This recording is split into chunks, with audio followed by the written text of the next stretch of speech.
Hi everybody, Wave 3 News Meteorologist Ryan Hoke here with a Hokey video blog update for the 24th of September. It is the first weekend of fall, and man, it doesn't feel anything like it. We're going to be seeing 90s for the next couple of days.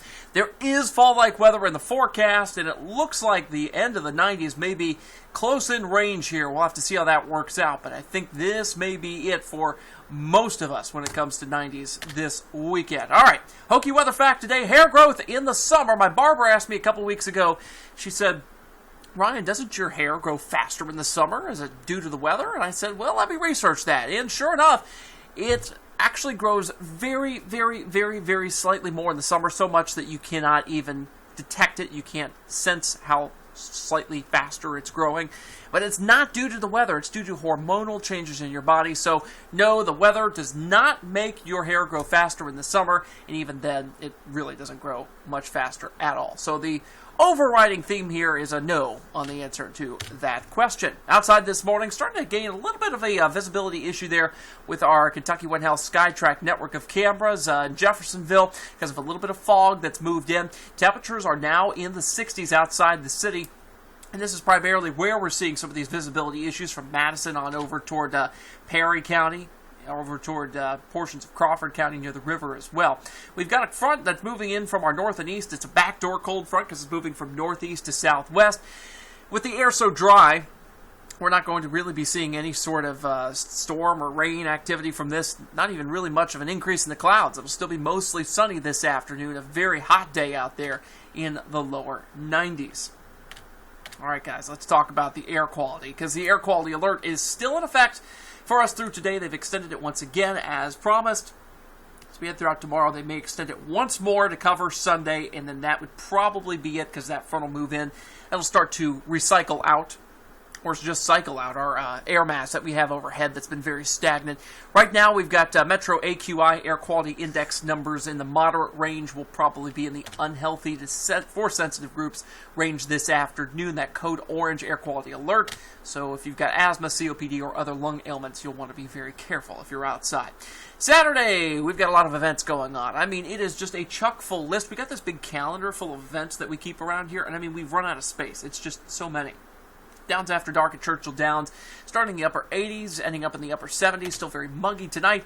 We've got the Lebanon, Marion County Country Ham Days, and Clarkson's the Honey Fest down there in Grayson County, Nulu Festival, and Strawson Fest happening today in Metro Louisville, and the Chautauqua Art Festival going on in Madison. Man, if you don't have anything to do today, that's your own darn fault, because there's plenty of these fall festivals gearing up here. Looks like temperatures in the upper 80s to lower 90s throughout the afternoon. College football happening mostly outside of Louisville today. In fact, Louisville is going to be at Marshall and Huntington, West Virginia, 84 degrees for the start of that game. If you're heading over to Lex on I-64 for the South Carolina game against UK, it's going to be 84 by 6 o'clock. A lot of 84 showing up, right? It's the same story if you're heading up toward Bloomington for the 3:30 p.m. kickoff there. Wake Forest and IU. And if you're heading down to Bowling Green, where Vandy will be in town for WKU, should be in the upper 80s by 2 o'clock. That game starts at 3:30 p.m. Central Daylight Time. Tomorrow is the Hunger Walk. That's one of the bigger events out there at E.P. Tom Sawyer State Park. We'll be up toward 90 degrees by 4 o'clock in the afternoon. A whole lot of other stuff going on as well. But as we head toward our Monday, that's finally when things change. You may remember that last week, or this past week, I should say, we were talking about that cutoff low pressure. That setup has evolved a lot in the last 48 hours, so much so that we've sped up the rain chance all the way to Monday. We pushed it back to Wednesday, and now we've had to shift it all the way back to Monday because this thing doesn't look like it's going to be cutting off and meandering quite as badly as it did before. So this will push through the front a lot faster as the jet stream has more influence on this system. Should see a few showers in the morning. With this morning timing, I don't think thunder is going to be a big deal. We'll probably not even hear much in the way of that at all. A few of these scattered showers move through. And then look at the thunderstorms as they erupt over the mountains of Appalachia once that front's over there. So we should avoid the storms for the most part because the front will be moving through those areas to our east during the heating of the day, the maximum instability.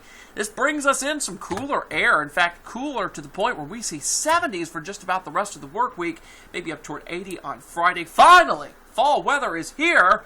And it looks like it's going to be here to stay. I don't see another 90-degree day over the next 14 in our earliest alert outlook after Sunday. Look at this, 80s for the 1st through the 4th of October. We get another one of these fronts in here that may give us a few showers, but notice I really haven't put any lightning in there, so no thunder chances. Looks like the instability won't be really there to prompt any sort of major thunderstorm chance. That front takes us back down to the 70s, though, as we round out that first full week of October. Ooh, I see 70s, and by the way, some of these morning lows, as we head throughout, especially, looks like Tuesday, Wednesday, and Thursday mornings, maybe even Friday, too. Some of them could be in the 40s outside the city, especially as we get temperatures down into the mid-50s here in the city. Boy, oh boy, that's right. It's that time of year, folks. Get ready to get those jackets out of the closet and use them pretty soon, especially in the mornings. All right, guys, that's it for now. Meteorologist Ryan Hoke will have another video blog update for you tomorrow morning. And, of course, we've got another hour of sunrise this morning from 8 to 9 a.m. Join us tomorrow for sunrise starting at 6 a.m. Myself and Myra and Sorry will get you woken up for your Sunday morning. See you then.